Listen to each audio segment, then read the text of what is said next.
Vamos a tratar de explicar una enfermedad que cada vez se diagnostica con mayor frecuencia. Cada vez veo más pacientes que tienen esta enfermedad que lleva el nombre de Hashimoto porque fue el descubridor de esto, que es una enfermedad autoinmune, es decir, que el propio cuerpo fabrica anticuerpos contra su propia tiroides y está dañando la glándula tiroides, motivo por el cual digamos que se mata células tiroideas.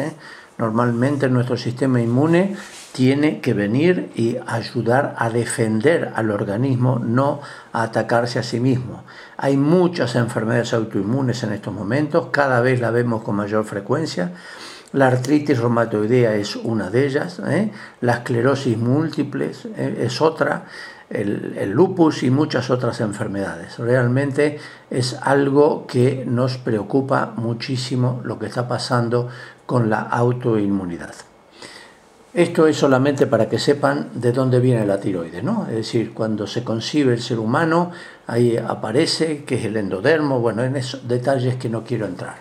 La anatomía sí, eso está en el cuello, es decir, aquí tiene usted el hueso hioides, aquí están las, digamos, las cuerdas vocales, cuando usted traga y nota que esto sube y baja, bueno, ahí está la glándula tiroides, ¿no?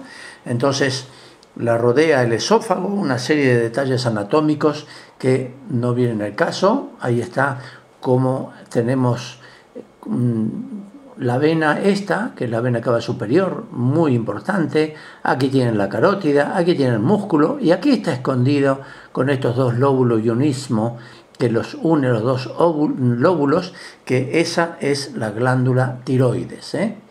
En la histología, bueno, ya veremos cómo es. Esto es lo que sí quiero que vean.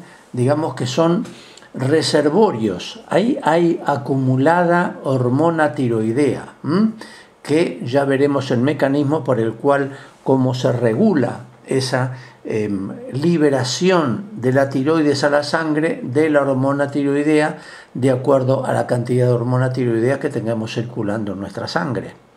Entonces, para que fabriquemos la hormona necesitamos el yodo, necesitamos de un aminoácido que se llama tirosina, pero tirosina con S, por favor, porque la hormona tiroidea T4 se llama tiroxina con X. Entonces esto es lo que quiero que sepan. Con el yodo y la tirosina, enzimas y una serie de cosas adentro, se fabrica la hormona tiroidea. Entonces, la T3 es la hormona que es activa, La T4 es el reservorio y circula en la sangre estas hormonas unidas a una proteína. Aquí tienen cómo se regula, entre el hipotálamo que tenemos aquí arriba, que le informa a la hipófisis, por ejemplo, que está faltando hormona tiroidea. Entonces se fabrica esta otra hormona de la hipófisis que se llama TSH. La TSH estimula a la tiroides y fabrica T4 y fabrica T3. Entonces esto es lo que ocurre, es decir, a medida que el cuerpo necesita, se pone en funcionamiento este mecanismo para que nosotros tengamos la hormona que corresponde. Esto es lo que acabo de explicar, cómo el hipotálamo regula la hipófisis.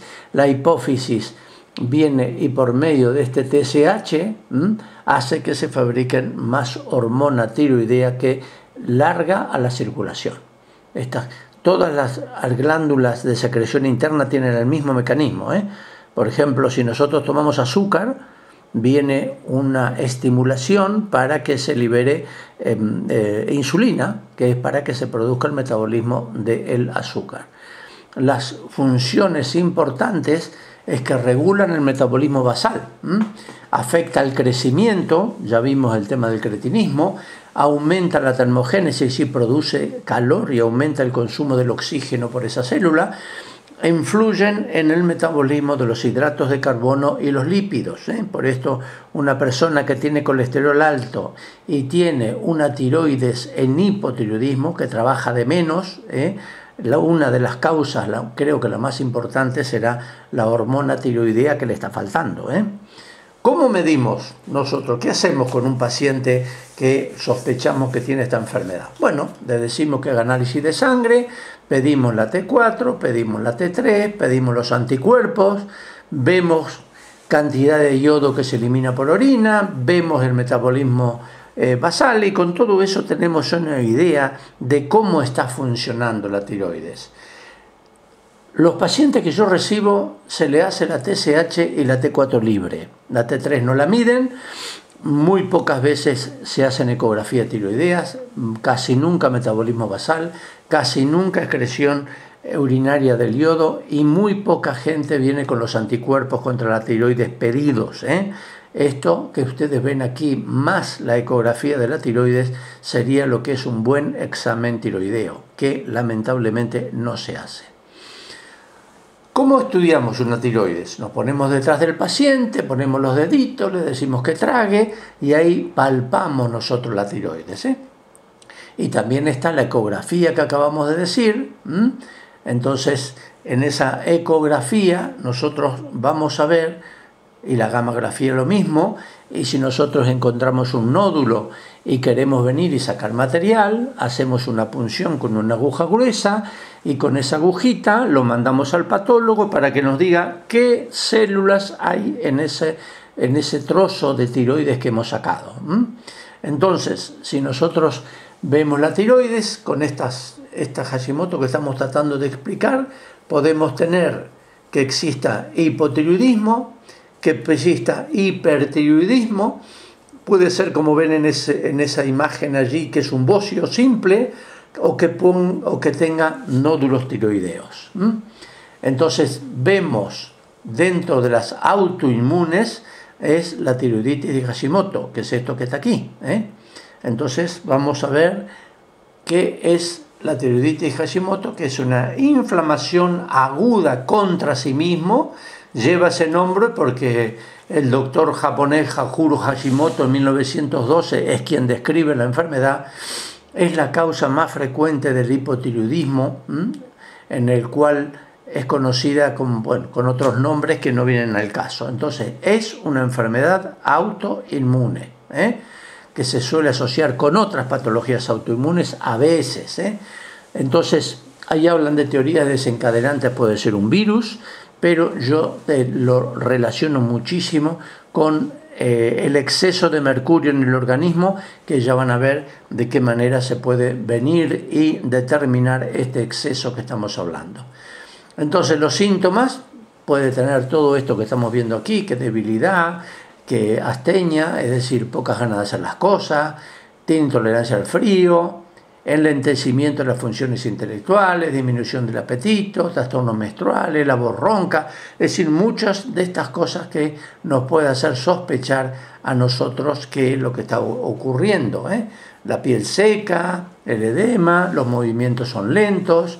Entonces, cuando hay un bocio indoloro, entonces vemos, y aquí como dice, se confirma esta enfermedad porque en un 90% los anticuerpos antitiroideos están positivos y los anticuerpos antitiroglobulina también.